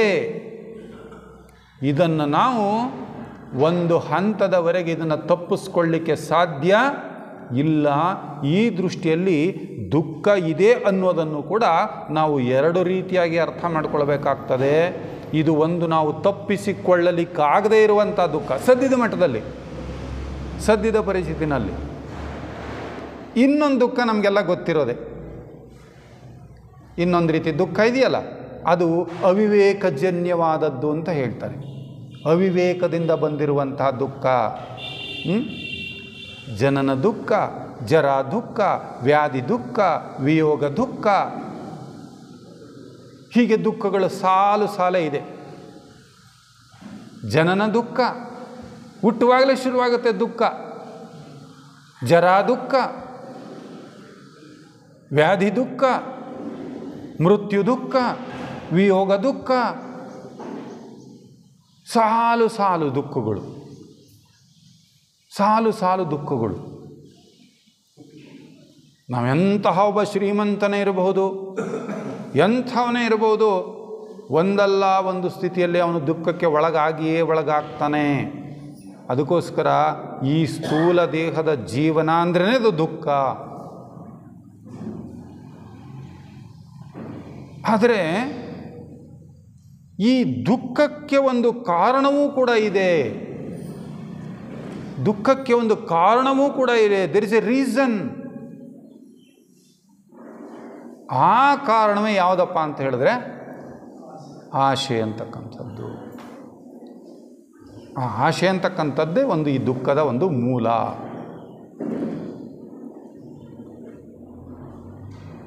ನಮ್ಮ ಬಿಲ್ಲಪ್ಪ ಸರ್ ಹೇಳ್ತಿದ್ರು, ಬೆಳಗ್ಗೆ ಸ್ವಲ್ಪ ನಗ್ನಗ್ತಾನು ಇರಬೇಕು ಅಂತ.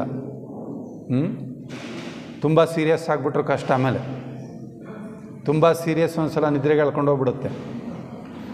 ಅದಕ್ಕೆ ನನಗೆ ಆಶೆ ಅಂದಾಗ ಒಂದು ನೆನಪಿಗೆ ಬಂತು. ಯಾರೋ ಶಾಲೆಯಲ್ಲಿ ಹಿಂದಿನ ದಿನ ಸಮಾಜದ ಮೇಷ್ಟ್ರು ಪಾಠ ಮಾಡಿದ್ರಂತೆ. ಯಾರ್ದು ಪಾಠ ಅಂದರೆ ಬುದ್ಧರದೇ ಪಾಠ, ಬುದ್ಧರ ವಿಚಾರಗಳನ್ನೇ ಪಾಠ ಮಾಡಿದರು. ಅವರು ಪಾಠ ಮಾಡುವಾಗ ಇದನ್ನೇ ಹೇಳಿದ್ರಂತೆ, ಆಸೆಯೇ ದುಃಖಕ್ಕೆ ಕಾರಣ ಅಂತ ಹೇಳಿದರು. ಹುಡುಗ ಕೇಳಿಸ್ಕೊಂಡು ಹೋಗಿದ್ದ. ಇನ್ನೊಬ್ಬರು ಮೇಷ್ಟ್ರು ಚೆನ್ನಾಗಿ ಓದ್ಬೇಕಣಪ್ಪ, ಇಷ್ಟಪಟ್ಟು ಓದಬೇಕು ಅಂತೆಲ್ಲ ಬಹಳ ಬೋಧೆ ಮಾಡಿ ಕಳಿಸಿದ್ರು. ರಾತ್ರಿ ಮಲಗುವಾಗ ತೀರ್ಮಾನ ಮಾಡ್ಕೊಂಡು ಮಲಗಿದ್ನಂತೆ, ನಾಳೆಯಿಂದ ನಾನು ಏನಾದರೂ ಮಾಡಿ ಬೆಳಗಿನ ಜಾವ 5 ಗಂಟೆಗೆ ಎದ್ದು ಓದ್ಬಿಡ್ಬೇಕು ಅಂತ ತೀರ್ಮಾನ ಮಾಡ್ಕೊಂಡು ಮನೆಗೆ ಹೋಗಿದ್ದ. 5 ಗಂಟೆಗೆ ಅಲಾರಾಮ್ನೂ ಹಿಡ್ಕೊಂಡು ಮಲಗಿದ್ದ. ಅಲಾರಾಮ್ ಕೂಡ ಹೊಡೀತು. ಎದ್ನಂತೆ, ಎದ್ದು ಕೂತ್ಕೊಂಡಂತೆ ಓದಬೇಕು ಅಂತ. ಆಮೇಲೆ ನೆನಪಾಯ್ತಂತೆ ಅವನಿಗೆ, ರಾತ್ರಿ ನಿಂದಿನಿಂದ ಸಮಾಜದ ಮೇಷ್ಟ್ರು ಪಾಠ ಮಾಡಿದ್ರಲ್ಲ, ಅದಕ್ಕೆ ಅವನು ಹೇಳಿದ, ಓದಲೇಬೇಕೆಂಬ ಆಸೆಯಿಂದ ಎದ್ದೆ, ಓದಲೇಬೇಕೆಂಬ ಆಸೆಯಿಂದ ಎದ್ದೆ, ಆಸೆಯೇ ದುಃಖಕ್ಕೆ ಕಾರಣ ಎಂದು ಮತ್ತೆ ರಗ್ಗು ಹೊದ್ದು ಮಲಗಿಬಿಟ್ಟೆ ಅಂತ. ಅವನು ಓದಲೇಬೇಕು ಅಂತ ಆಸೆಯಿಂದನೇ ಎದ್ನಂತೆ, ಆದರೆ ಆಸೆಯೇ ದುಃಖಕ್ಕೆ ಕಾರಣ ಎಂದು ತಿಳಿದು ರಗ್ಗು ಹೊದ್ದು ಮಲಗಿಬಿಟ್ಟೆ ಅಂತ ಹೇಳ್ತಾನೆ. ಆ ಥರ ಆಸೆಗಳನ್ನ ಬಿಡೋದ? ಅದಕ್ಕೆ ಈ ಆಸೆಗಳು ಮನುಷ್ಯನನ್ನು ಎಷ್ಟರ ಮಟ್ಟಿಗೆ ಬಂಧಿಸ್ತಾ ಇದೆ ಅಂತ ಹೇಳಿದ್ರೆ, ನಾವು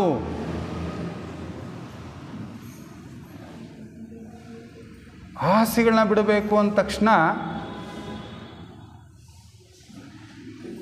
ವಿಭಿನ್ನವಾಗೆಲ್ಲ ಯೋಚನೆ ಮಾಡ್ತೀವಿ. ದೊಡ್ಡದನ್ನು ಮಾತ್ರ ಆಸೆ ಅಂತ ಅಂದ್ಕೊಳ್ತೀವಿ.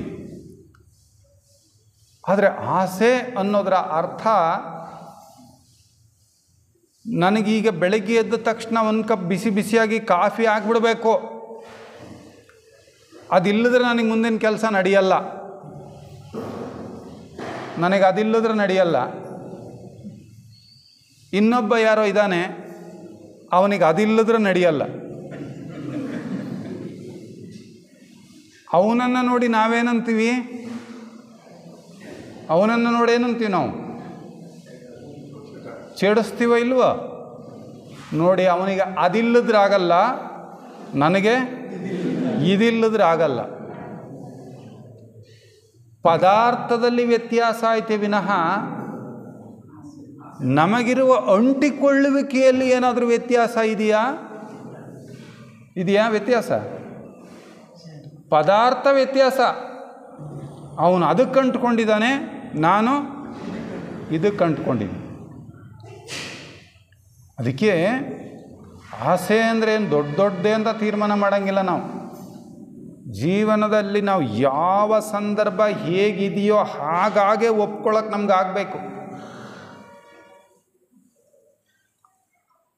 accept the things, accept the circumstances, accept the persons as it is and as they are ಅಂತಾರೆ. ಆಸೆ ಇಲ್ಲದೆ ಇರೋ ಸ್ಥಿತಿ ಯಾವುದು ಅಂದರೆ, ಆಸೆ ಇಲ್ಲದೆ ಇರೋ ಸ್ಥಿತಿ ಯಾವುದಪ್ಪ ಅಂದರೆ, accept the things, circumstances, persons as it is and as they are.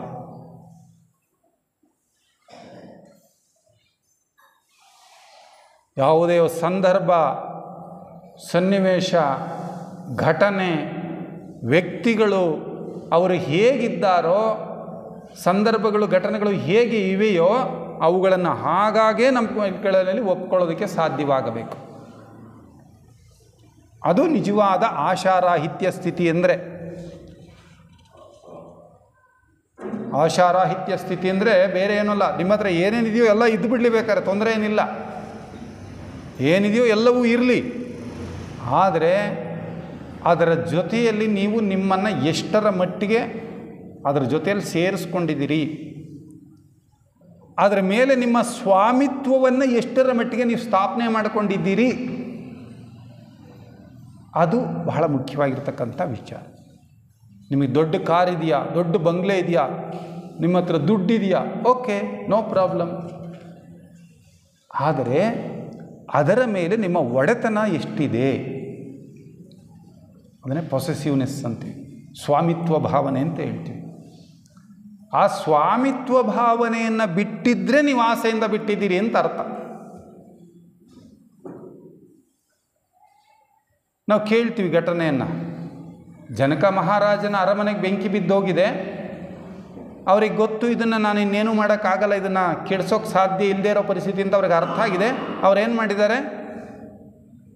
ಸುಮ್ಮನೆ ನಿಂತಿದ್ದಾರೆ ಅಷ್ಟೇ, ಸುಮ್ಮನೆ ಇದ್ದಾರೆ ಅಷ್ಟೇ. ಆದರೆ ಎಲ್ಲವನ್ನೂ ಬಿಟ್ಟಿದ್ದೇನೆ ಅಂತಕ್ಕಂಥ ಒಬ್ಬ ಸನ್ಯಾಸಿ, ಅವನ ಗುಡಿಸಲಿಗೆ ಬೆಂಕಿ ಬಿದ್ದು ಬಿಟ್ಟಿದೆ. ಅವನ ಗುಡಿಸಲಿದ್ದು ಕೇವಲ 2 ಕೌಪೀನ. ಕೌಪೀನ ಅಂದರೆ ಗೊತ್ತಲ್ಲ, ತುಂಡು ಬಟ್ಟೆ, 1-2 ಬಟ್ಟೆ. ಅವನು ಕೂಗ್ಕೊಳ್ತಾ ಇದ್ದಾನಂತೆ, ಅಯ್ಯೋ ನನ್ನ ಗುಡಿಸ್ಲಿಕ್ಕೆ ಬೆಂಕಿ ಬಿದ್ದುಬಿಟ್ಟಿದೆ, ನನ್ನ ಕೌಪಿನ ಸುಟ್ಟೋಗ್ತಾ ಇದೆ, ಕಾಪಾಡಿ ಕಾಪಾಡಿ ಅಂತ ಅವನು ಕೂಗ್ತಾ ಇದ್ದಾನೆ. ಜನಕರಾಜನ ಅರಮನೆಗೆ ಬೆಂಕಿ ಬಿದ್ದಿದೆ, ಅವರು ಸುಮ್ಮನೆ ಸ್ಥಿತಪ್ರಜ್ಞರಾಗಿ ನಿಂತಿದ್ದಾರೆ. ಆಶಾರಾಹಿತ್ಯ ಸ್ಥಿತಿ ಅಂದರೆ ಯಾವುದು? ಇವನಿಗೆ 2 ಕೌಪಿನ್ಗಳನ್ನ ಕಳ್ಕೊಳ್ಳೋಕ್ಕಾಗ್ತಾ ಇಲ್ಲ. ಅವರು ತಮ್ಮ ದೊಡ್ಡ ಬೃಹದಾಕಾರವಾದ ಭವ್ಯವಾದ ಬಂಗಲೆಯನ್ನು ಕಳ್ಕೊಳ್ತಾ ಇದ್ದಾರೆ, ಸುಮ್ಮನಿದ್ದಾರೆ. ಅದಕ್ಕೆ ಈ ಆಸೆ ಅನ್ನೋದಿದೆಯಲ್ಲ, ಅದೇ ದುಃಖಕ್ಕೆ ಕಾರಣವಾಗಿರ್ತಕ್ಕಂಥದ್ದು.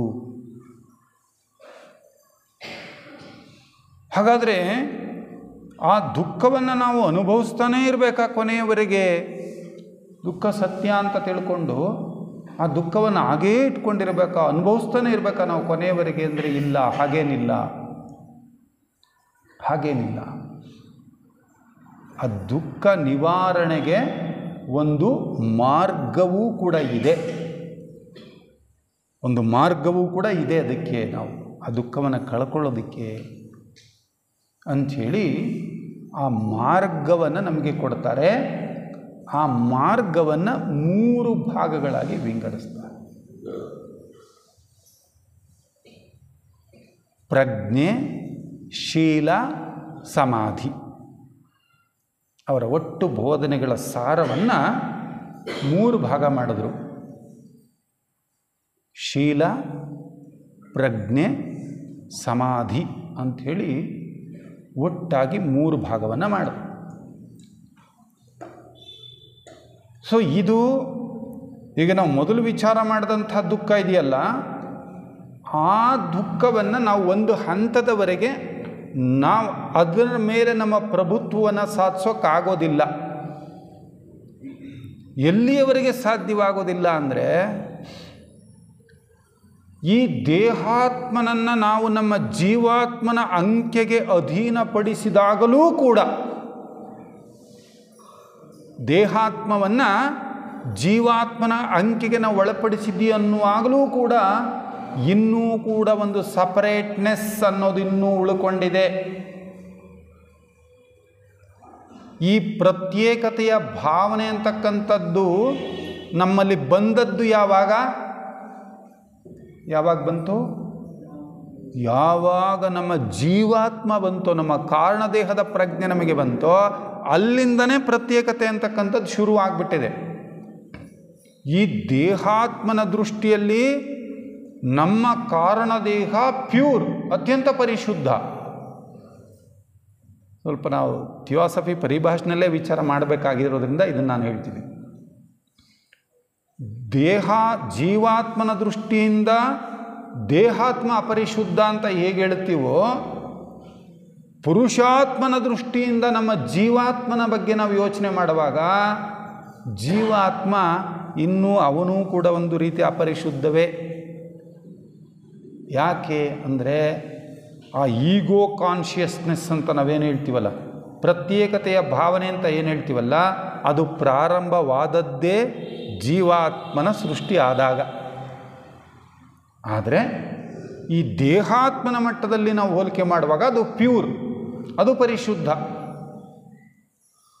ಅದಕ್ಕಾಗಿ ಈ ಮೊದಲನೇ ರೀತಿಯ ದುಃಖವನ್ನು ನಾವು ನಮ್ಮ ವಿಕಾಸದ ಹಂತದಲ್ಲಿ ಆ ಜೀವಾತ್ಮ ಪ್ರಜ್ಞೆಯನ್ನೂ ಕೂಡ ಮೀರಿ ಉನ್ನತ ಹಂತಕ್ಕೆ ಹೋಗ್ತಾ ಆ ದುಃಖವನ್ನು ಕಳ್ಕೊಳ್ತೀವಿ. ಆದರೆ ಈ ದುಃಖ ಇದೆಯಲ್ಲ, ನಮ್ಮ ಅವಿವೇಕದಿಂದ ಮಾಡಿಕೊಳ್ತಕ್ಕಂಥ ದುಃಖ ಇದೆಯಲ್ಲ, ಈ ದುಃಖದ ಬಹುಭಾಗವನ್ನು ನಾವು ಕಳ್ಕೊಳ್ಳೋದಕ್ಕೆ ಸಾಧ್ಯ ಇದೆ.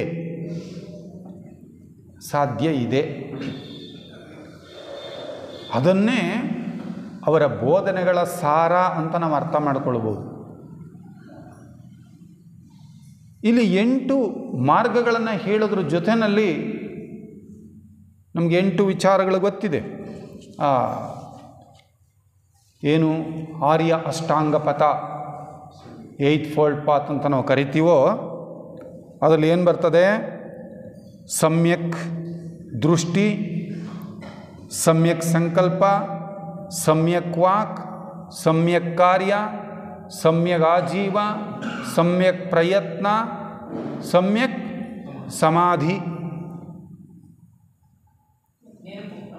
ಸಮ್ಯಕ್ ಸ್ಮೃತಿ. ಮತ್ತೊಂದು ಸಮ್ಯಕ್ ಸ್ಮೃತಿ, ಸರಿಯಾದ ಅಥವಾ ನೇರವಾದ ನೆನಪು ಅಂತಾರೆ. ಸಮ್ಯಕ್ ದೃಷ್ಟಿ ಅನ್ನೋದನ್ನು ನಾವು ಆಳವಾದ ಅರ್ಥದಲ್ಲಿ ವಿಚಾರ ಮಾಡೋದಾದರೆ, ಸಮ್ಯಕ್ ದೃಷ್ಟಿ ಅನ್ನೋದನ್ನು ಪ್ರಕೃತಿ ನಿಯಮಗಳ ಬಗ್ಗೆ ನಮಗಿರಬೇಕಾದಂತಹ ಒಂದು ಸರಿಯಾದ ನಂಬಿಕೆ ಅಂತ ಅರ್ಥ ಮಾಡ್ಕೊಳ್ಬೇಕು ನಾವು. ಸಮ್ಯಕ್ ದೃಷ್ಟಿ ಅಂದರೆ ಪ್ರಕೃತಿ ನಿಯಮಗಳ ಬಗ್ಗೆ ನಮಗೆ ಸರಿಯಾದಂಥ ನಂಬಿಕೆ ಇರಬೇಕಾದ ಅವಶ್ಯಕತೆ ಇದೆ. ಆಗಲೇ ವಿಚಾರ ಮಾಡ್ತಾ ಇದ್ವಲ್ಲ, ಥಿಯೋಸಾಫಿಕಲ್ ಸೊಸೈಟಿಯ 3ನೇ ಸಿದ್ಧಾಂತ ಏನು ಹೇಳ್ತದೆ ನಮಗೆ? 3ನೇ ಉದ್ದೇಶ, ಸ್ಪಷ್ಟವಲ್ಲದ ಪ್ರಕೃತಿ ನಿಯಮಗಳನ್ನು, ಮನುಷ್ಯನಲ್ಲಿ ಅಡಗಿರುವ ಸುಪ್ತ ಶಕ್ತಿಗಳನ್ನು ಪರಿಶೋಧಿಸುವುದು ಅಂತ ಹೇಳುತ್ತೆ ನಮಗೆ 3ನೇ object. Unexplained loss of the nature. ಅದಕ್ಕೆ ಯಾರಿಗೆ ಈ ಪ್ರಕೃತಿ ನಿಯಮಗಳ ಬಗ್ಗೆ ಸರಿಯಾದಂತಹ ಒಂದು ಅರಿವು ಇದೆಯೋ ಅವನು ದುಃಖಕ್ಕೆ ಒಳಗಾಗಬೇಕಾದ ಅಗತ್ಯ ಇಲ್ಲ. ಒಬ್ಬ ಕವಿ ಸುಂದರವಾಗಿ ಒಂದು ಮಾತನ್ನು ಹೇಳ್ತಾನೆ, nature is conquered by obedience ಅಂತ ಹೇಳ್ತಾನೆ. Nature is conquered by obedience. ಪ್ರಕೃತಿಯನ್ನು ನೀನು ವಿಧೇಯತೆಯಿಂದ ಗೆಲ್ಲಬಹುದು.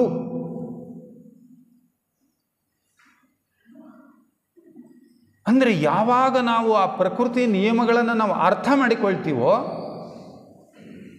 ಆ ಪ್ರಕೃತಿಯ ನಿಯಮಗಳಿಗೆ ಅನುಗುಣವಾಗಿ ನಾವು ನಡ್ಕೊಳ್ತೀವೋ, ಅವು ನಮಗೆ ವಿಧೇಯರಾಗಿ ನಡ್ಕೊಳ್ತವೆ. ಪ್ರಕೃತಿ ನನಗೆ ವಿಧೇಯನಾಗ್ಬಿಡುತ್ತಂತ ಆವಾಗ. ಆದರೆ ಯಾವಾಗ ನಾವು ಪ್ರಕೃತಿಯ ನಿಯಮಗಳನ್ನು ಉಲ್ಲಂಘನೆ ಮಾಡ್ತೀವೋ, ವಿರೋಧಿಸ್ತೀವೋ, ಆಗ ಅವು ನಮ್ಮನ್ನು ಅದರ ಗುಲಾಮನನ್ನಾಗಿ ಮಾಡಿಕೊಳ್ಳುತ್ತೆ.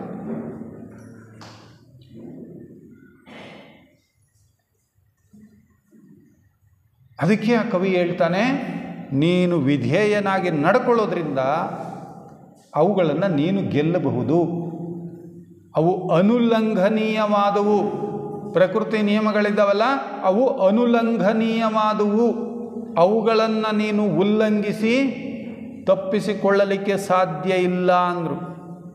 ಅದಕ್ಕೆ ಸರಿಯಾದ ಸಮ್ಯಕ್ ದೃಷ್ಟಿ ಅಂದರೆ, ಸರಿಯಾದ ದೃಷ್ಟಿ ಅಂದರೆ ನಮಗೆ ಆ ಪ್ರಕೃತಿ ನಿಯಮಗಳ ಬಗ್ಗೆ ಅರಿಯಬೇಕಾದಂತಹ ಒಂದು ಸರಿಯಾದ ತಿಳುವಳಿಕೆ. ಅದಕ್ಕೆ ಹೇಳ್ತಾರೆ ಅವರು ಬುದ್ಧರು, ಒಂದು ಎತ್ತಿನ ಗಾಡಿಯ ಚಕ್ರಗಳು ಅದನ್ನು ಎಳೆಯುವ ಎತ್ತಿನ ಕಾಲುಗಳನ್ನೇ ಅನುಸರಿಸುವಂತೆ ನಿನ್ನ ಕರ್ಮಗಳು ನಿನ್ನನ್ನೇ ಅನುಸರಿಸಿಕೊಂಡು ಬರುತ್ತವೆ ಅಂದರು.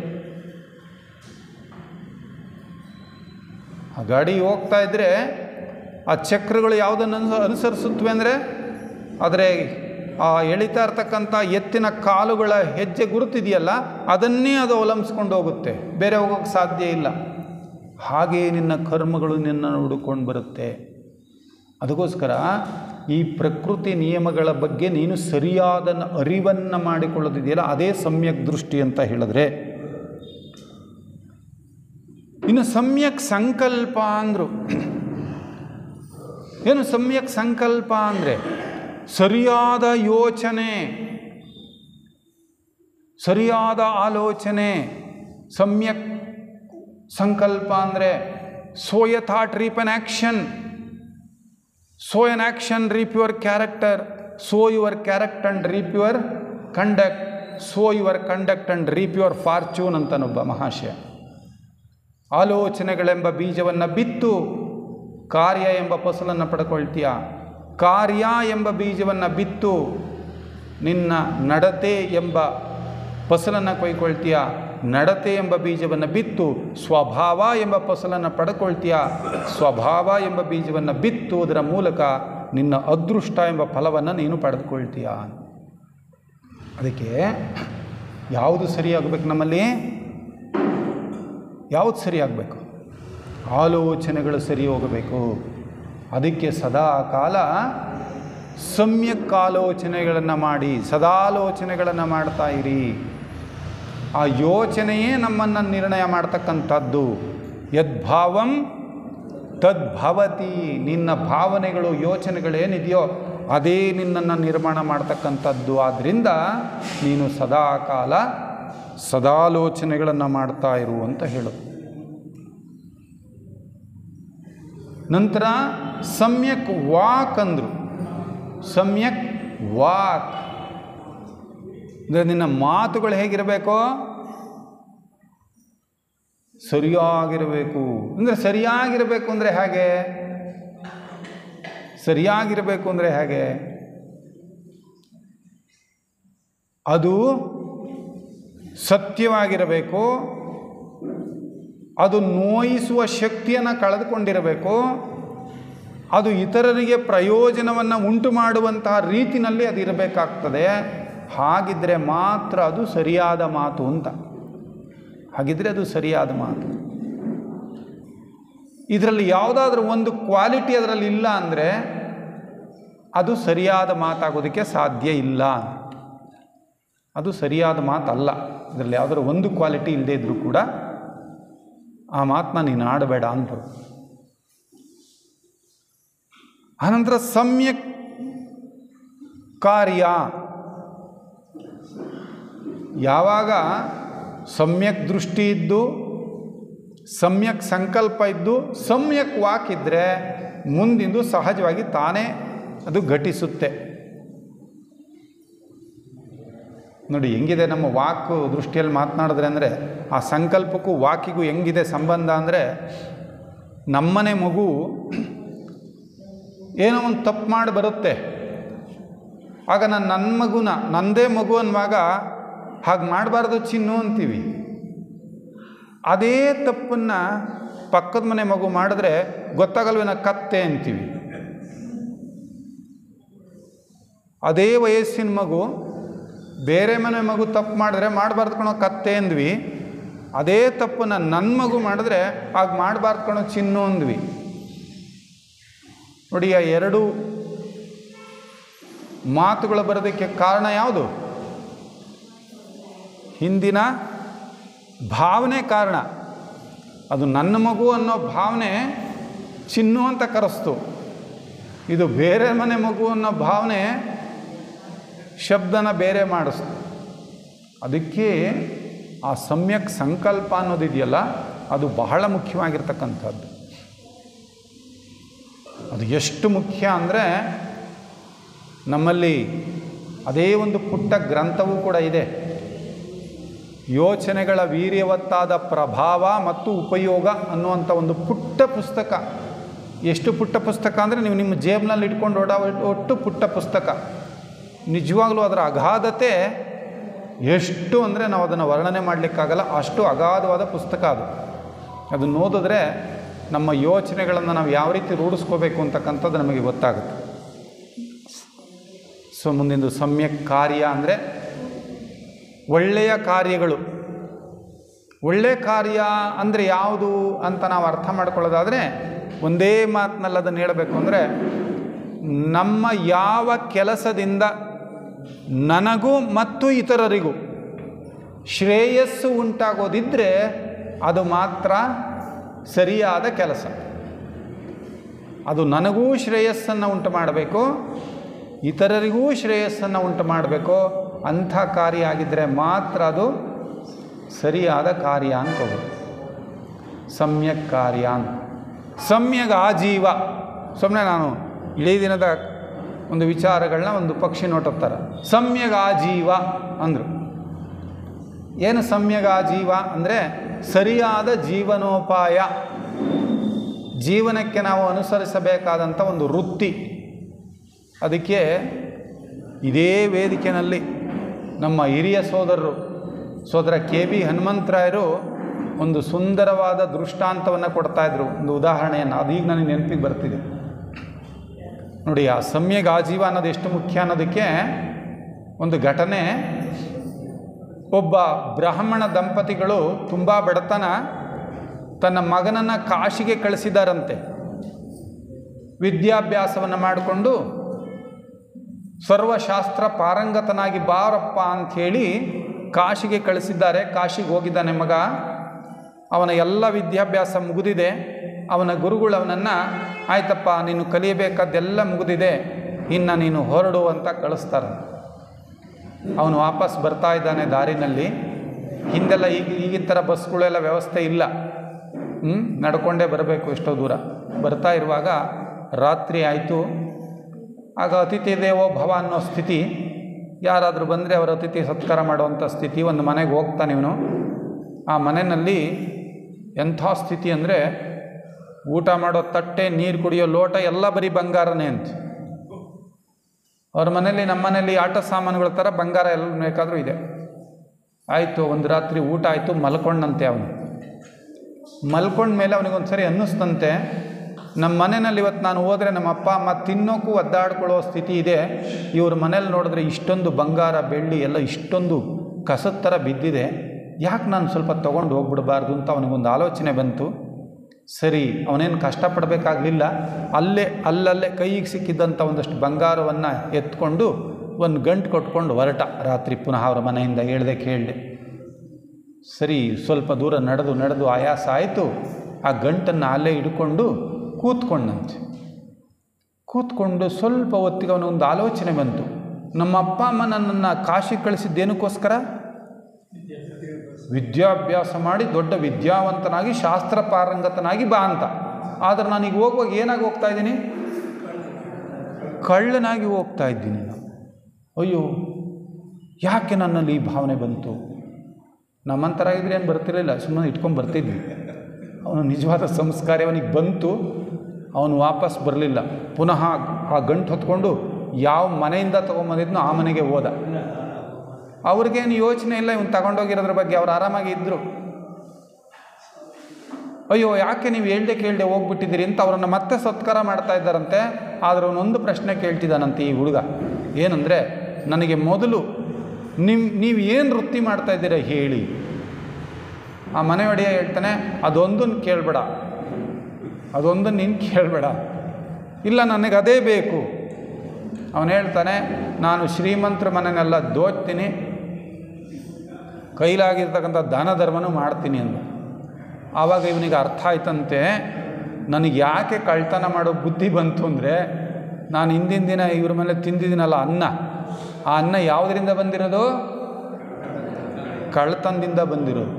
ಸೊ ಆ ಅನ್ನ ನಾನು ತಿಂದಿದ್ದರಿಂದ ನನಗೂ ಕಳ್ತನ ಮಾಡೋ ಬುದ್ಧಿ ಬಂದಿದೆ ಅಂಥೇಳಿ ಅದನ್ನು ಅಲ್ಲೇ ಬಿಟ್ಟು ಬಂಗಾರನ, ಸ್ವಾಮಿ ಸಾಕು ನಿಮ್ಮ ಸತ್ಕಾರ ನಾನು ಬರ್ತೀನಿ ಅಂತೇಳಿ ಹೊರಡ್ತಾರೆ.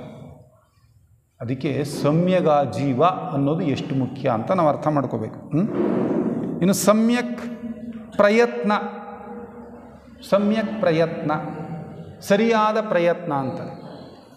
ನಾವೆಲ್ಲ ಸ್ವಲ್ಪ ಒಂದಿನ ಧ್ಯಾನ ಮಾಡಿಬಿಡ್ಬೇಕು ಅಂತ ತೀರ್ಮಾನ ಮಾಡ್ತೀವಿ. 1 2 ದಿನ 3 ದಿನ 4 ದಿನ ಮಾಡ್ತೀವಿ. ಆಮೇಲೆ ಎಲ್ಲ ಏನು ಹೇಳ್ತೀವಿ? ಮನಸ್ಸು ನಿಲ್ಸೋಕ್ಕಾಗಲ್ಲ, ಬಿಡಬೇಕು, ನಮಗಿದಾಗಲ್ಲ ಧ್ಯಾನ ಮಾಡೋಕ್ಕೆ ಅಂತೇಳಿ ಕೈ ಬಿಟ್ಬಿಡು. ಅದಕ್ಕೆ ಹೇಳ್ತಾರೆ ಕೃಷ್ಣ ಗೀತೆನಲ್ಲಿ ಕೂಡ, ಅಭ್ಯಾಸೇನು ತು ಕೌಂತೆಯ ವೈರಾಗ್ಯೇಣ ಚ ಗೃಹ್ಯತೆ. ಸತತವಾದ ಪ್ರಯತ್ನ ಮತ್ತು ವೈರಾಗ್ಯದಿಂದ ನಿನ್ನ ಮನಸ್ಸನ್ನು ನೀನು ನಿಲ್ಲಿಸಬಹುದು ಅಂತ ಕರೆ ಕೊಡ್ತಾರೆ. ಅದಕ್ಕೆ ಸಮ್ಯಕ್ ಪ್ರಯತ್ನ, ಯಾವುದೇ ಸಾಧನೆಗೂ ಕೂಡ ನಾವು ಪ್ರಯತ್ನವನ್ನು ಮಾಡ್ತಾ ಹೋಗಬೇಕು ಅಂತಕ್ಕಂಥದ್ದು. ಇನ್ನು ಸಮ್ಯಕ್ ಸ್ಮೃತಿ, ಸರಿಯಾದ ನೆನಪು. ನಮಗೆ ಸರಿಯಾದ ನೆನಪುಗಳಿರೋದು ಕಷ್ಟ. ಅದಕ್ಕೆ ಹೇಳ್ತಿದ್ರು, 40,000 पुस्तक पढ़ने के बाद 4 वाक्य मिल गया, 2 याद रखने का, 2 बोलने का. 40,000 पुस्तक पढ़ने के बाद 4 वाक्य मिल गया. दो याद रखने का, दो बोलने का. 40,000 ಪುಸ್ತಕ ಓದಿದ ಮೇಲೆ 4 ವಾಕ್ಯ ಸಿಕ್ಕುವಂಥದ್ರಲ್ಲಿ ಆ 4 ಎಂಥವಪ್ಪ ಅಂದರೆ 2 ಮರಿಬೇಕಾದವು, 2 ನೆನ್ಪಿಟ್ಕೋಬೇಕಾದವು ಅಂತ. 2 ನೆನ್ಪಿಟ್ಕೋಬೇಕಾದ್ದು ಯಾವುದು ಅಂದರೆ ನನ್ನ ಬೆನ್ನ ಹಿಂದೆನೇ ಸಾವಿದೆ ಅನ್ನೋದನ್ನು ಯಾವಾಗಲೂ ನೆನ್ಪಿಟ್ಕೋ, ನನ್ನ ಹಿಂದೆ ಒಂದು ಮೈಟಿ ಪವರ್ ಇದೆ ಅನ್ನೋದನ್ನು ಯಾವಾಗಲೂ ನೆನ್ಪಿಟ್ಕೊಂಡಿರೋದು 2ನ್ನ ಅಂತ. ಮರಿಬೇಕಾದ್ದು ಯಾವುದು? ನೀನು ಬೇರೆಯವರಿಗೆ ಮಾಡಿರೋ ಉಪಕಾರನ ಮರ್ತು ಬಿಡು, ನಾನು ಮಾಡಿದ್ದೆ ಅನ್ನೋದನ್ನ. ಬೇರೆಯವರು ನಿನಗೆ ಮಾಡಿರೋ ಅಪಕಾರವನ್ನು ಮರ್ತು ಬಿಡು, 2ನ್ನು ಮರ್ತು ಬಿಡು. ಅದನ್ನು ನಾವೆಲ್ಲ ಉಲ್ಟಾ ಇದಕ್ಕೆ ಇರಲಿ ನೋಡಿ, ಯಾವುದನ್ನು ನೆನಪಿಟ್ಕೋಬೇಕು ಬಿಡಬೇಕು ಅಂತ ನಾವೇ ತೀರ್ಮಾನ ಮಾಡೋಣ. ಕೊನೆಗೆ ಸಮ್ಯಕ್ ಸಮಾಧಿ ಅಂತ, ಇದು ಭಗವಾನ್ ಬುದ್ಧರ ಕೊನೆಯ ಒಂದು ಅಷ್ಟಾಂಗ ಪಥದಲ್ಲಿ ಕೊನೆ ಅಂಗ. ಇದು ಸಮ್ಯಕ್ ಸಮಾಧಿ. ಇದು ಎಷ್ಟು ಮುಖ್ಯ ಅಂತ ಹೇಳಿದ್ರೆ, ನಮ್ಮ ಎಲ್ಲ ಈ ನಾಲೆಡ್ಜ್ ಅನ್ನೋದಿದೆಯಲ್ಲ, ಈ ಎಲ್ಲ ನಾಲೆಡ್ಜ್ ಕೂಡ ಅದು ವಿಸ್ಡಮ್ ಆಗದೇ ಇದ್ದರೆ, ಅದು ಜ್ಞಾನವಾಗದೇ ಇದ್ದರೆ ಪ್ರಯೋಜನ ಏನೂ ಇಲ್ಲ. ತಿಳುವಳಿಕೆ ಬೇಕಾದಷ್ಟಿದೆ, ನಮಗೇನು ಕಡಿಮೆ ಇಲ್ಲ. ಆದರೆ ತಿಳುವಳಿಕೆ it is totally different from wisdom. ಅದು ಜ್ಞಾನದಿಂದ ಸಂಪೂರ್ಣನೇ ಬೇರೆ. ಅದು ಅದಕ್ಕೆ ಜ್ಞಾನ ಆಗಬೇಕು ಅಂದರೆ ಈ ಸಮಾಧಿ ಅಂದರೆ ಧ್ಯಾನವೆಂಬ ಮೂಸೆಯಲ್ಲಿ ನಿಮ್ಮ ತಿಳುವಳಿಕೆಗಳನ್ನ ಬೇಯಿಸಿರಿ ಅಂದರು. ಆಗ ಅದು ಜ್ಞಾನವಾಗಿ ಹೊರಹೊಮ್ಮುತ್ತೆ. It become practical. ಧ್ಯಾನದಿಂದ ಜ್ಞಾನ, ಜ್ಞಾನದಿಂದ ವಿಜ್ಞಾನ. ವಿಜ್ಞಾನ ಅಂದರೆ ಪ್ರಾಕ್ಟಿಕಲ್ ಅನ್ನೋದ್ರ ಅರ್ಥ. ಈಗ ನನ್ನ ಪ್ರಜ್ಞೆ ಬುದ್ಧಿಮಟ್ಟಕ್ಕೆ ಏರಿಬಿಟ್ರೆ ಸಹೋದರ ಭಾವ ಅನ್ನೋದು ನಾನು ಕಷ್ಟಪಟ್ಟು ಅನುಷ್ಠಾನ ಮಾಡಬೇಕಾದ ಸ್ಥಿತಿ ಅಲ್ಲ. It become natural. ನನಗೆಲ್ಲಿ ನೋಡಿದ್ರೂ ಆ ದೈವಾಂಶನೇ ಕಾಣುತ್ತೆ. ಬುದ್ಧಿಮಟ್ಟಕ್ಕೆ ನಮ್ಮ ಪ್ರಜ್ಞೆ ಏರಿಬಿಟ್ರೆ I am in you, you are in me, I and you both are same. ಈ ಸ್ಥಿತಿ ನಮಗೆ ಅರ್ಥ ಆಗಿಬಿಡುತ್ತಂತೆ. ಎಲ್ಲಿ? ಬುದ್ಧಿಮಟ್ಟದ ಪ್ರಜ್ಞೆಯಲ್ಲಿ. ಅದಕ್ಕೆ ಈ ಸಮಾಧಿ ಅಂದರೆ ನಾವು ನಮ್ಮ ಬುದ್ಧಿ ಸ್ಥಿರವಾಗಬೇಕು. ಆ ಮಟ್ಟಕ್ಕೆ ಏರಿದ್ರೆ ನಾವು ಎಲ್ಲದರಿಂದನೂ ನಾವು ಬಿಡುಗಡೆಯನ್ನು ಹೊಂದಬಹುದು ಅಂತಕ್ಕಂಥದ್ದೇ ಈ ಬುದ್ಧರ ಬೋಧನೆಗಳ ಒಂದು ಇಡೀ ಸಾರ. ಈ ಒಂದು ಆಷಾಢ ಹುಣ್ಣಿಮೆಯಂದು ನಾವು ಅವರ ಇಡೀ ವಿಚಾರಗಳನ್ನ ಮೆಲುಕು ಹಾಕಿದ್ದೇವೆ. ಅವುಗಳನ್ನ ನಮ್ಮ ನಿತ್ಯ ಜೀವನದಲ್ಲಿ ಅನುಷ್ಠಾನ ಮಾಡೋ ಪ್ರಯತ್ನವನ್ನು ಮಾಡೋಣ ಅಂತ ಹೇಳ್ತಾ, ಈ ಸಭೆಯಲ್ಲಿ ಭಾಗವಹಿಸಲಿಕ್ಕೆ ಅವಕಾಶ ಮಾಡಿಕೊಟ್ಟಂಥ ಎಲ್ಲರಿಗೂ ವಂದಿಸಿ ಮಾತುಗಳನ್ನ ಮುಕ್ತಾಯ ಮಾಡೋಣ.